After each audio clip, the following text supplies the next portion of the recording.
I would say even pretty recently, it was not contentious to say that Wayne Gretzky is a national hero to Canadians. Broadly, people would agree he symbolized greatness. Right now, in this political moment, it's a bit more complicated to make that argument. The group chat's here. They have thoughts. Let's go.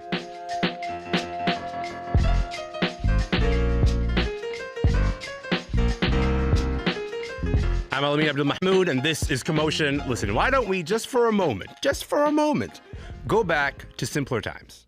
Shipnick ahead to Robitaille with Gretzky to trailer. Gives it to Gretzky. Right side to McSorley. Back in front to Gretzky. He scores! Wayne Gretzky's NHL record book is now complete.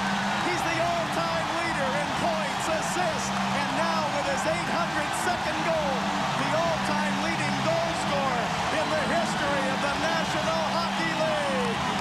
And the crowd goes wild. Okay, that was the moment. 1994, Wayne Gretzky leaps over Gordie Howe, becomes the all-time NHL goal scorer, and then he kept going. By the time that he retired 5 years later, he had racked up a record 894 career goals. That is an astonishing number that held for 21 years. That milestone was not surpassed until just a few days ago, with Alexander Ovechkin getting to 895 career goals.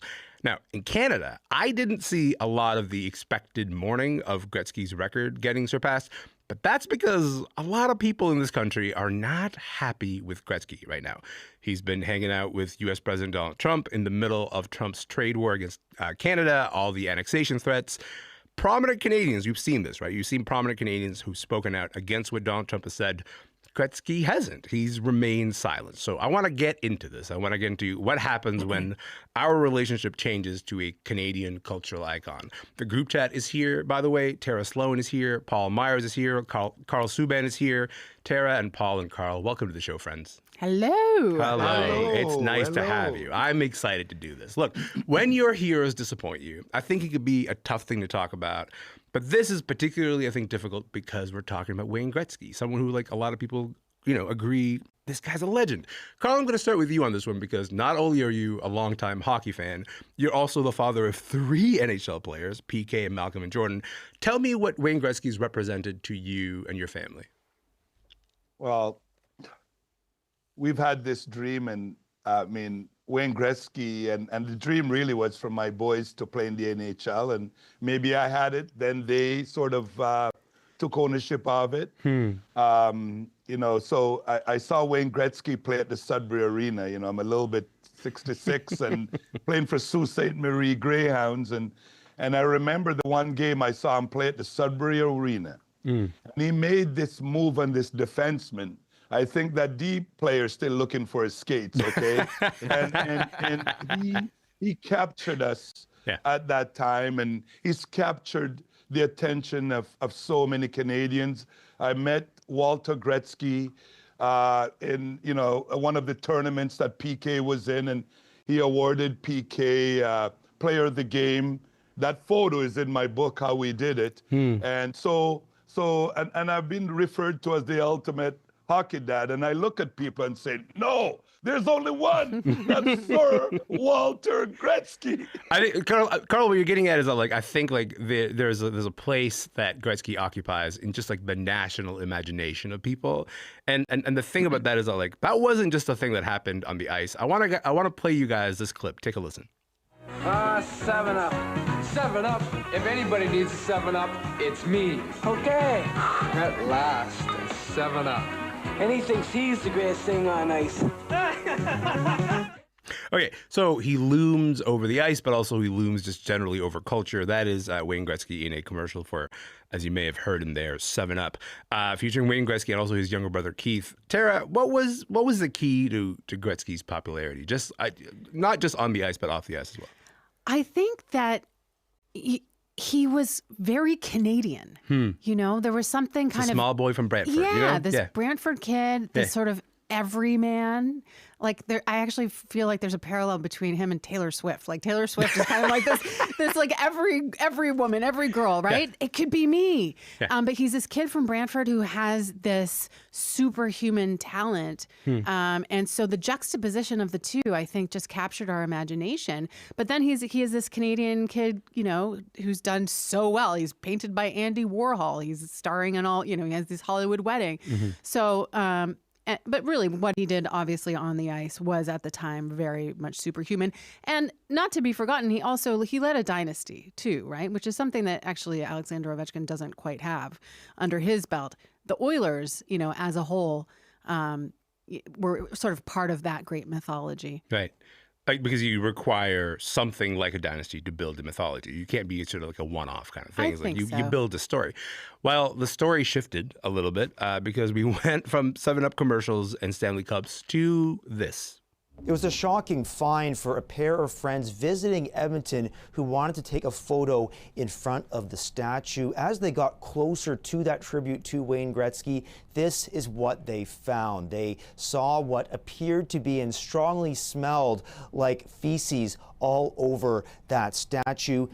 Yikes. Okay, so that is a CBC News report from last month in Edmonton. Gretzky's statue was vandalized with what smelled like feces. That happened after months and months of public criticism at Gretzky for aligning himself with Trump, especially during the trade war, especially during all this talk of annexation threats. And then there was that moment, Paul. There was that moment when at the Four Nations hockey tournament in February, Gretzky gets selected as honorary captain of Team Canada, comes out, does not wear any team colors, then was seen giving the thumbs up to the U.S. bench. Paul, how are you processing all that has happened in the last few months? Well, I mean, elephant in the room here is that I'm in the United States as a Canadian working in California. Yes. And so there's, you know, there's an old saying that nothing's more Canadian than an expat Canadian living somewhere else, right? Yes. And so I have a Canadian flag in my office on the other side of the room. I have a clay Mountie in our dining room. It's like, you know, we are cliche Canadians abroad. And when you see stuff like this and you hear like it's Wayne Gretzky, and you're, you know, of course, you know, the first thing was when he appears with a MAGA hat and he's showing up at Mar-a-Lago, and you're like, I don't care really what people's politics are. You know, I maybe disagree with them, but he's allowed to do that. But then in that moment, when there's a sovereignty issue, you know, and when you are kind of you know, you were raised by the Canadian system. I mean, we all grew up with you're speaking about Walter Gretzky earlier, like he was Canada's dad until you, sir. I was going to say, Canada's dad to me is Karl Subban, but go on. Yes, continue. No, I mean, I'm there. Yeah. But yeah, so then it just felt like when that moment happens, I think, you know, nobody owes us anything, right? No celebrity owes us anything. But it would have been super nice, to use Canadian language. It would have been super kind of him to give us the thumbs up and maybe at least tell his buddy, you know, I mean, if Elon Musk can speak up about the tariffs and he's on that team, at least, you know, Wayne could have said, hey, you know, hands off Canada, eh? You know, I mean, that's what I was thinking. The idea that no celebrity owes us anything, that's at least a little bit of what this conversation's about, because I think there are people who get vaulted to a special place where they are synonymous with the country and they are synonymous with the way that we see ourselves. And then it feels different, right? It feels fundamentally different when those people are not representing the country in the same way that we maybe kind of asked them to. Let me put this question to you, Karl, because you're a longtime fan of Gretzky's. How are the Trump affiliations and all these reactions? How are those sitting with you? You know, one thing I thought about coming on this show is this quote by Max Dupree. I'm not going to give you all of it, just a little piece of it. Okay. And the leader's first responsibility is to define reality. And we're all leaders here, and so many leaders across this great country. And what are the realities? Well, President Trump, tariffs, which are spelling trouble for Mr. Gretzky.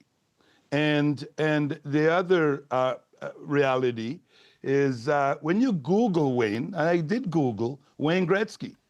We know about Wayne, the hockey player, but I didn't know that when you Google Wayne, it says Canadian American. Canadian American. And I realized his wife is American, his children are American, his grandchildren are American. And, but you know, I just read and he's in a tough position because the sovereignty of our country is part of this discussion. Yeah. And it has created a flag waving moment for Canada. Let's face it. This is a flag waving moment. And Gretzky has given us so many moments where we happily wave the flag because he scored a goal. And this is a time we wanted Wayne to score another goal for Canada. And I'm going to stop right there.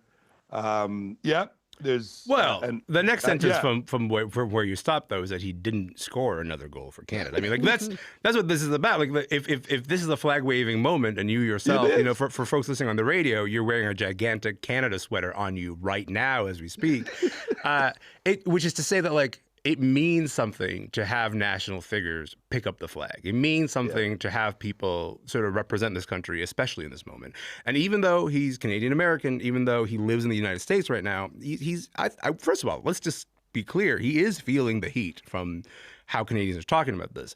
After that Four Nations controversy, that his wife Janet Jones took to Instagram and she said it has broken Wayne's heart to read and see the mean comments, which fair, they were quite mean. Then earlier this week, he appeared on Bel Maroney's show on Chorus Entertainment, and he wanted to downplay his political affiliations. Can I just play you guys this clip? Let's listen to this. Believe it or not, we really never talk politics in the locker room. That's never. We watch basketball, we watch baseball, we talk about the Blue Jays, we talk about the New York Yankees. Hockey players, we just, that's never on the docket. It's just something that, you know, we stay in our lane. You know, Prime Minister and the President don't tell us how to play hockey, and we don't tell them how to do politics, right? I have the benefit of seeing Tara's body language, and she's like, "Oh, I don't know about this." What do you make of that comment? Well, first of all, I just want to comment on something that Karl said. You said that he's put in a difficult position. I don't think he's put in a difficult position. You can be Canadian, you can be American, but I certainly know a lot of Americans who don't feel like they're beholden to standing with President Trump on the annexation of Canada. So I don't think it's a difficult position for him to be in. But when I hear it's not political, we're not political, we don't talk. Athletes aren't political. I mean, that's really easy for like a white guy to say. I'm sorry. Like it's just because politics and marginalization has not touched him that he says that. But I'm sorry. You go to Mar-a-Lago, you wear a MAGA hat, like that.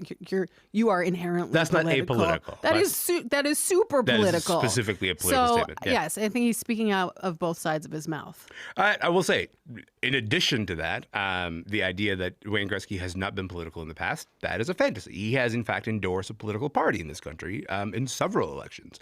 On top of that, also, he says he's not political. You know, at the game where Ovechkin broke the record, he was there. But he was there with Kash Patel, who's currently Trump's FBI director. So there's a wanting of saying like, well, look, I just play hockey, man. That's what I do here. 2 games in a row, by the way.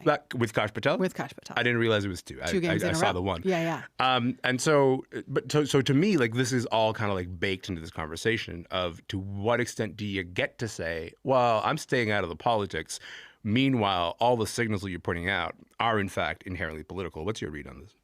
Yeah, I mean, like I said, it's really easy for somebody like that to say, but I think he's obviously just trying to take a step back from this whole thing and kind of whitewash his stance. But you know, he has kissed the ring. He is complicit, I believe, in this narrative.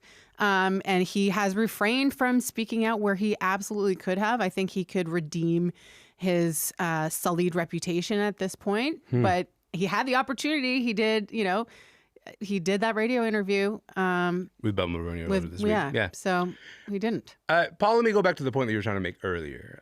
The idea that celebrities don't owe us anything. I think maybe that's true. I think some people put themselves in a position where they say, I actually want you to ask this of me. I actually want to be held to this certain standard. And I would say that Wayne Gretzky has been one of those people who has said, I'm willing to do that work on behalf of the country. Given all that, do you feel like, as a Canadian cultural icon, like he has a duty to speak up on behalf of Canada, or is it just kind of like the thing that you said earlier, that he would be nice? I do think those are two different things there. You see, I'm always loath to assign it as a duty because everyone does what they can. Like Tara's just raised an interesting point about privilege. I mean, millionaires and in some cases billionaires, I don't know where hockey players fall in that, but he is in the privileged class, but he wants to enjoy the common man, salt of the earth thing. And I say common man broadly, of course. And, and it's easy for him to just say, no, I didn't mean to be political, while wearing a silver MAGA hat. It's like you are wearing a political hat. You're not wearing, elbows up, you're not wearing, it's so. And again, if it's his buddy, I mean, and Tara makes a good point. It's like, it's one thing to be a U.S. citizen and think, well, the president of the United States wants me to visit, but Kash Patel, like that's an open net goal. He just pulled the goalie. He just pulled the goalie and pretty much scored on himself. Yeah, you're like, if he was going with like Kid Rock, I'd be like, okay, maybe that's a little bit different, but this is not that. I gotta say, I'd still be questioning how many pucks he'd taken to the head at that point. But I make light of a serious injury problem. But but I just think in terms of the responsibility, I guess you do have a response. If you're going to, that's it. If you've opened the door by being political once, and now your country may be asking you, where do you stand, Wayne? And, you had a moment and, you sent Janet out and that was a profiling courage. I just think, and again, it pains me. It pains me because I did grow up with the words, the great one, meaning Wayne Gretzky. Yeah. And he was the greatest Wayne. And he's, I don't know if he is anymore, Karl, I want to ask you about this idea that Wayne Gretzky put out, the idea that hockey and politics don't mix. You're pretty steeped in the culture of hockey. You're also the parent of P.K Subban. And I know that in your house, there must have been some conversations about politics, because I don't imagine that emerges entirely organically. I feel like that's a part of the culture that you try to create in your house. I mean, the idea of like being outspoken is not antithetical to hockey. So what's your feeling about the ways that hockey and politics mix? Well, I mean, I think politics has always been a part of it, but in terms of my family, I've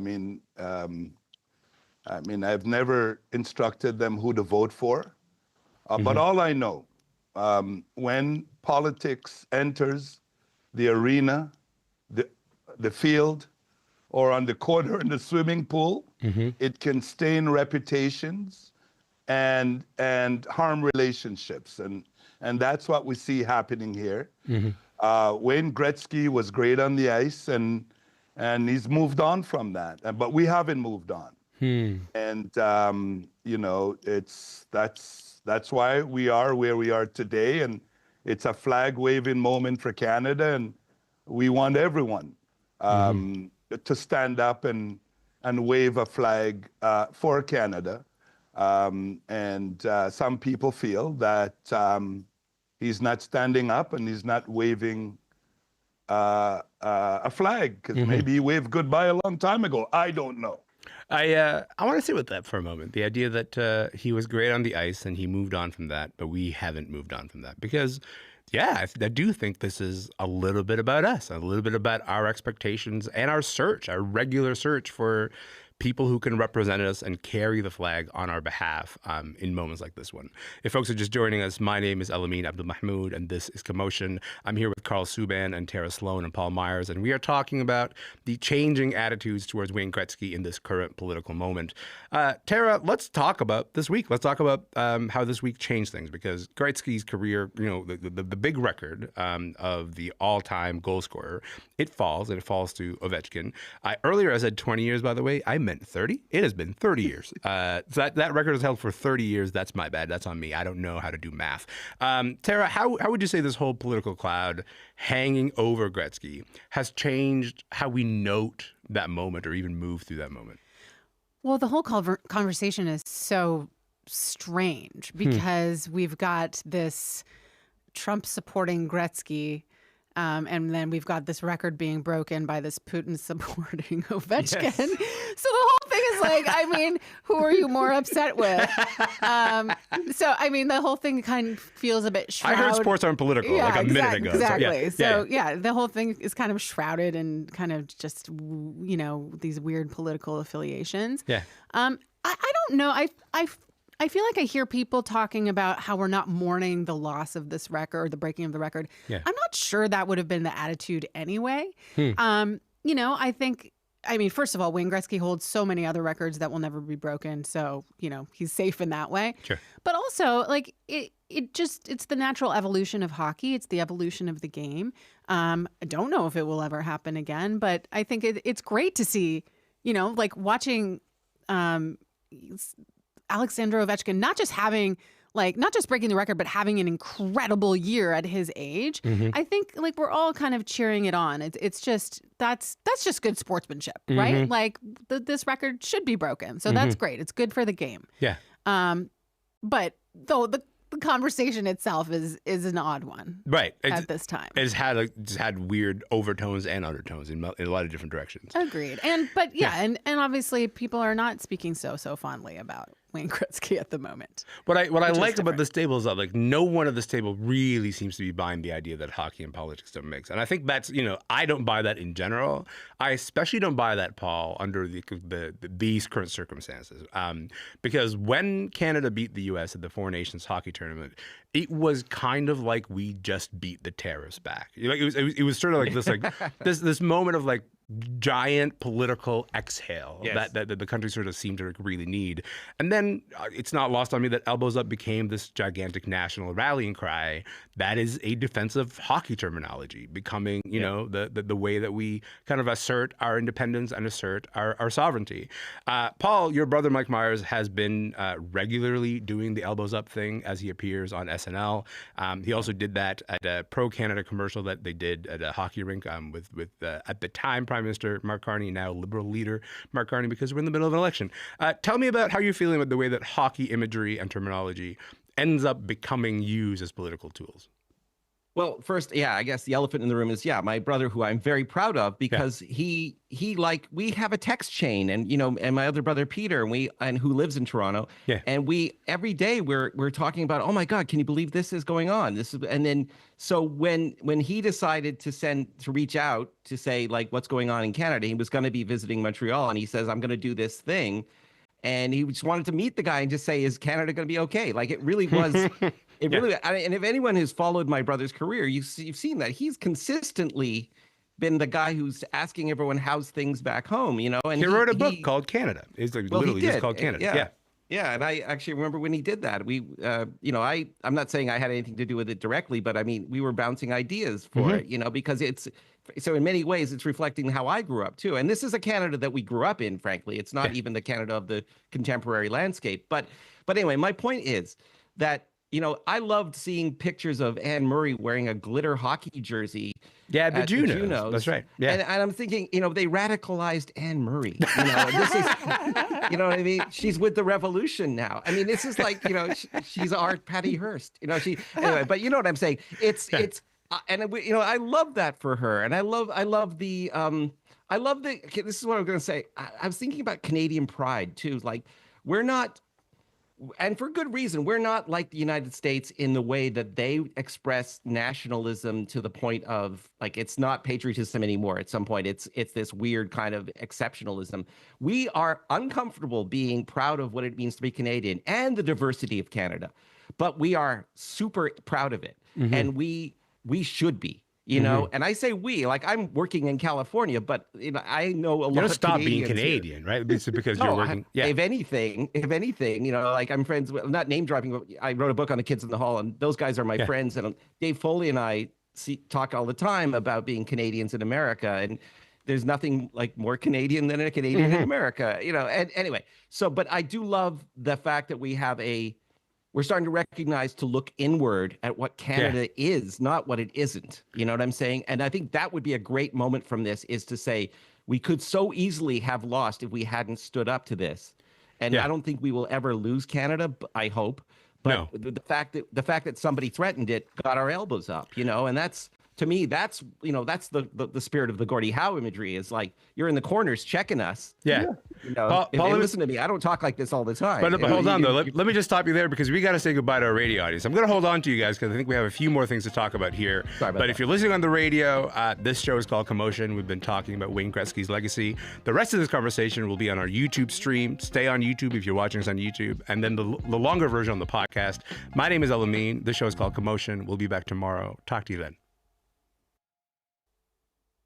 Okay, let me pick it up here, because the idea that we're all kind of having our elbows up, the idea that we're all sort of engaged in this national project, that's Gretzky becomes wrapped up in this a little bit, Karl, right? Because we take an image like elbows up, we take a moment like the idea that, you know what, we're all rallying around the flag, as you mentioned a few times.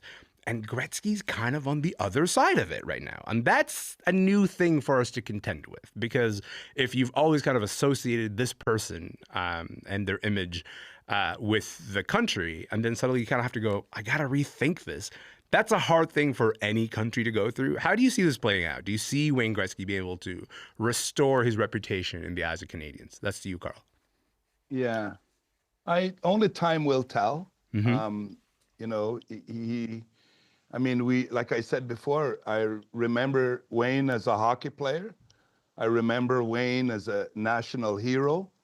And now there's Wayne in his life after hockey. Mm-hmm. I'm in a school working, and the kids, we all stand up for O Canada in the morning. Mm-hmm. And I remember in the 72 Summit Series, I go way back, Lansdowne Senior Public School in Sudbury, Ontario. There we were in the basement. And all my friends, and we looked like the United Nations. Mm-hmm. And we're all banging on the tables. We weren't standing on the tables. We're banging on the tables when Canada was winning and winning and winning. And yeah. I'm quite sure we sang the national anthem louder than any other time. Mm-hmm. And so this is another moment for us. And obviously, we want everyone inside. But if Wayne is not with us, that's okay. We have enough people who are going to be standing up and waving the flag, and we're not going to be the 51st state. Karl, I'll tell you this: if someone was to say, we need a diplomat who can become the Canadian ambassador to the U.S., I'd nominate you. I would. I'd say get Karl on the first plane out, because this guy knows how to walk the line, and so I see it and I admire it. Tara, let's talk about this with what's happening with Gretzky right now. How does that make you rethink the cultural figures that we have and their responsibility to us? How does that make you kind of think about this differently? I think I struggle with it anyway. I have struggled with it. I've struggled with separating the art from the artist. Mm-hmm. There are so many problematic artists out there over, history, over millennia. Sure. And sports figures are the same.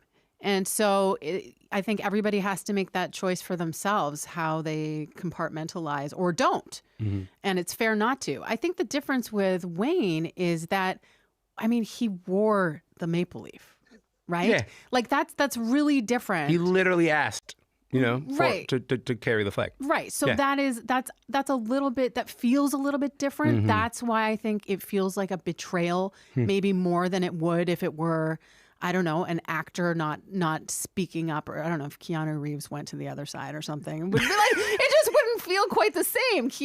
Although Keanu's pretty Seems Canadian. an unlikely candidate as far as people go. I don't know why that popped into my mind. But to your point, though, he hasn't asked to do that work. Like he's not like, hey, can I please carry the nation on my back? Like that's not, Yeah, and so I think these two things are just forever linked. Wayne Gretzky and Canada are forever linked. So whether he likes it or not, that's part of his legacy. Paul, last word to you. We've kind of been, trying to deal through all of this. In your eyes, can the great one become the great one again? I think it's really hard to. I don't want to make a prurient analogy, but like to clean off that statue, if you know what I mean. I will say that sunlight is the best disinfectant, but also I think I think it wouldn't hurt him to speak up and clarify even. Like, he doesn't have to denounce his buddies. I mean, I'd love him to denounce Kash Patel, but that's just me. But, you know, you don't have to throw your buddies under the bus, but maybe what you have to do is stand up for the people. Like, Canada made him, you know? Canada made him, and we, you know, we of a certain generation, he was the guy. He was, you know, we've had other people become heroes, and I mean, Neil Young, an analogy. This weekend, Neil Young's playing an anti-oligarchy rally with Bernie Sanders and AOC. Like, there's a guy who's, you know, he still has the residence in Ontario, and he's down in California, and he's doing stuff. And there's a way to be Canadian and also stand up for what's right, and maybe have, I don't know, I don't know if he can redeem himself, frankly, but I think it would help a lot to say something pro-Canadian, you know. That's all. Just sitting with the gravity that, like, the least we could ask is, hey, it would really help if you just say something about how you like this country. I think that's a pretty far distance from where we once were with Wayne Gretzky. And I think, like, that in itself, you know, speaks volumes. And I think that's a good place to leave it. I want to say thank you to all of you for being on the show today. This has been delightful. Thank you so much again. Thank you. Thank you. Yeah. Thank you. Thanks, y'all. Really appreciate it. Tara Slone is a host with SiriusXM and for the San Jose Sharks on NBC Sports California. Paul Myers is a writer and the host of the Record Store Day podcast. And Karl Subban is a professional hockey dad, the nation's dad, if you will, and the author of a new book called Raise Your Roof, The Hidden Power of Your Potential. This show is called Commotion. My name is Elamin Abdelmahmoud. We are going to be back tomorrow. If you're around, why don't we hang out? Should we do that? See you then.